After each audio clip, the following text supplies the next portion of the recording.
Hello guys, welcome to my YouTube channel vintage corner. मैं लेके आई हूँ आप सबके बीच एक नए वीडियो जिसमें मैं आपको सिखाऊंगी कटिंग कलीदार कुर्ते की। तो चलिए हम करते हैं स्टार्ट अपनी ड्राफ्टिंग। तो सबसे पहले मैं रखूँगी अपनी लाइनिंग को अच्छे से, और ये हमारी डबल फोल्ड है और खुली साइड में अपनी साइड रखते हुए 2-2 इंच का निशान लगा रही हूँ। ये निशान जो है ये होगा हमारा फोल्ड। तो इसके बाद हमें अपनी ड्राफ्टिंग करनी है। तो सबसे पहले हम 2-2 इंच का निशान लगा लेंगे पूरी लाइनिंग में एंड तक, और इसको हम कर लेंगे जॉइंट कुछ इस तरह से।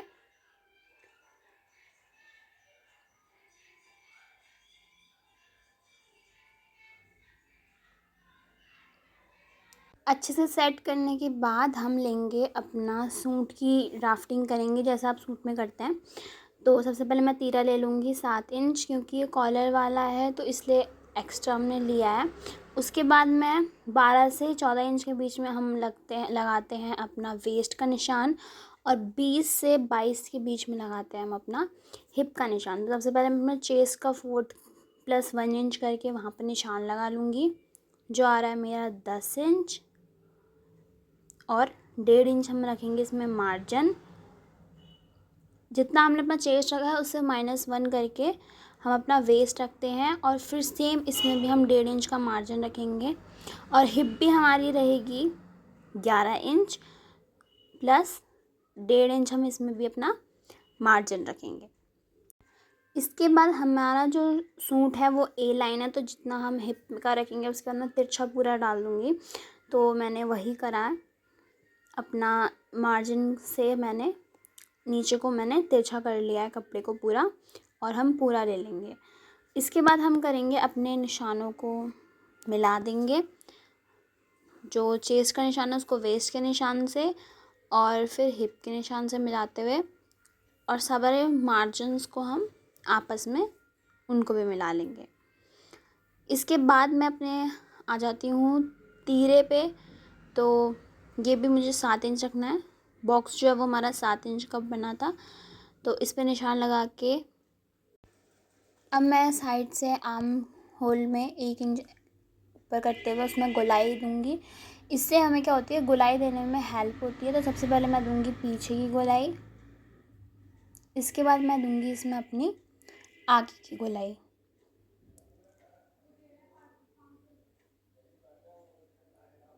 तो अब हमारा जो सूट है आगे से, उसमें आगे भी हमारा एक कट है दोनों साइड से।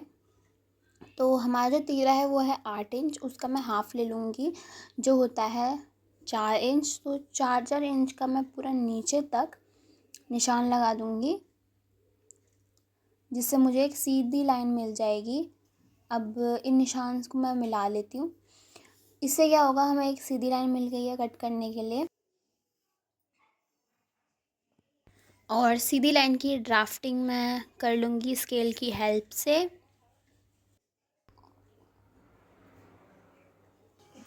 ये हमने निशान इसमें लगा लिया है। अब मैं इससे अपनी जो 2 इंच है, जब हम पीछे का पार्ट इसकी ड्राफ्टिंग करेंगे इसी से छापेंगे, तो उसमें हम ये 2 इंच का हटा देंगे, क्योंकि ये आगे की पट्टी है जो हमें आगे को फोल्ड करेंगे। पीछे ये चीज़ नहीं रहेगी, तो हम इसको फोल्ड करके तब ड्राफ्टिंग करेंगे। तो मैंने पीछे की लाइनिंग का भी कपड़ा ले लिया है साथ में, और इसको मैं पहले बिछा देती हूँ, और 2 इंच जो मैंने एक्स्ट्रा लिया था उसको मैं से ऊपर को फोल्ड करके अब इसको रखते हुए इसको भी अच्छे से सेट कर लूँगी, ताकि कोई भी चीज़ छोटी या बड़ी ना हो, जिससे हमारी ड्राफ्टिंग में प्रॉब्लम ना आए। तो इसको अच्छे से सेट करने के बाद अब बारी आती है हमारे इसके कटिंग करने की।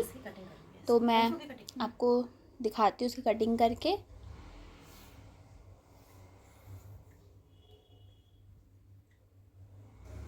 ये फ्रंट वाला है। कटिंग करने के बाद ये मेरा फ्रंट का पार्ट है ना, और नीचे वाला मेरा बैक है। तो फ्रंट की मैं गोलाई भी काट ले दूँगी।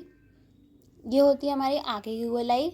तो इसको कट करने के बाद अब मैं अपना ये पार्ट काटूँगी, क्योंकि हमारी जो लाइनिंग है वो आगे भी है और पीछे भी है। आप अपने हिसाब से इसमें नाम लिख सकते हैं। तो मैंने आगे के पार्ट्स में F1 F2 लिख दिया है, जिसका मीन्स है फ्रंट 1।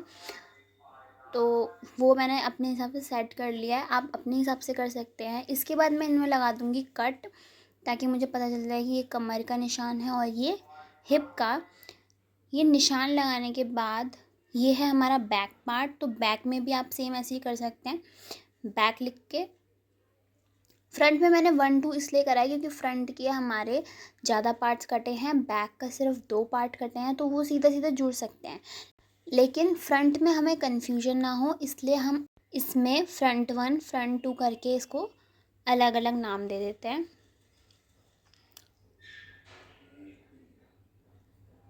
तो ये मेरी कुछ ड्राफ्टिंग इस तरह से कंप्लीट होती है। अब बारी आती है इसको हमारे मेन कपड़े में कैसे इसको जोड़ना है, किस तरह से इसकी सिलाई करनी है, ये सब बताने की। तो सबसे पहले हम ले लेंगे अपना मेन कपड़ा। तो मैं इसके ऊपर इसको रख देती हूँ सेम एज़ इट इज़। हमें इसकी कटिंग कर लेनी है जैसी हमने लाइनिंग में करी है, सेम ऐसे आपको एज़ इट इज़ इसकी भी कटिंग करनी है अपने मेन कपड़े की। लेकिन बात आती है जहाँ लेंथ की, तो लेंथ हम इसमें रखेंगे 2 इंच एक्स्ट्रा, क्योंकि टोटल लेंथ हमारी 40 है। तो 40 का हम 2 इंच एक्स्ट्रा लेंगे, तो वो हो जाएगी हमारी 42 प्लस 2 इंच जो हम ले रहे हैं वो इसलिए ताकि हमें नीचे फ़ोल्ड करने में या ऊपर से फ़ोल्ड करते हैं हम, तो हमारी सूट की लेंथ कम ना हो, इसलिए मैं दोनों पार्ट्स को साथ में रख के ड्राफ्टिंग कर लूँगी अपने। अब बारी है हमारे मेन कपड़े की कटिंग की, तो हम उसकी भी कटिंग कर लेते हैं। सेम निशान पे हमको कटिंग करनी है साइड से और सेंटर से। हमारा फ्रंट की कटिंग हो चुकी है, अब हम इसको तय करके साइड कर देते हैं। और अब फिर से एक बार फ़ोल्ड करके मेन कपड़े को हम बैक के पार्ट्स को रखेंगे और उनको भी हम कटिंग कर लेंगे। ध्यान रहे लेंथ हमें एक्स्ट्रा ही लेनी है, क्योंकि बाद में हम लेंथ अगर हमारी ज़्यादा होती है तो उसकी कटिंग कर सकते हैं, अगर कम हो गई तो हम उसको नहीं कुछ चेंज कर सकते, इसलिए एक्स्ट्रा ही लेनी है। तो बैक की कटिंग भी हमने साथ में कर ली है। अब बारी आती है इसकी फ्रंट के जो पार्ट्स थे जो हमने आगे से हमने कटिंग करी थी, उनको हम जोड़ देंगे आगे के दोनों पार्ट। ध्यान रहे हमने नाम इसलिए ही डाला था F1 F2 करके, ताकि हम उन्हें सिलते वक्त हमें प्रॉब्लम ना हो और हम सही पार्ट्स में को आपस में जोड़ें। तो वो ध्यान में रखते हुए हम इसमें सिलाई मार देंगे आगे के दोनों पार्ट्स में, राइट वाले में भी और लेफ़्ट वाले में भी। फ्रंट के दोनों पार्ट्स पे सिलाई मारने के बाद ये कुछ इस तरह से आपको दिखेगा। मैं आपको वीडियो में दिखा देती हूँ। ये देखिए मैंने आगे के दोनों पार्ट्स में सिलाई मार ली है। अब सेम एज़ इट इज़ मैं अपने मेन कपड़े पे भी जो हमारे आगे के पार्ट्स हैं, लेफ़्ट एंड राइट वाले दोनों अलग अलग हैं, जैसे कि लाइनिंग में थे सेम एज़ हमने मेन कपड़े में कटिंग करी थी, तो उन पे भी मैं ऐसे ही सिलाई मार दूँगी। इसकी भी आप वीडियो देख सकते हैं कुछ इस तरह से। अब बात आती है बैक की, तो ये मेरा बैक का पार्ट है, बैक पे भी मैंने सिलाई मार ली है, बैक की लाइनिंग पे भी और बैक के मेन कपड़े पे भी।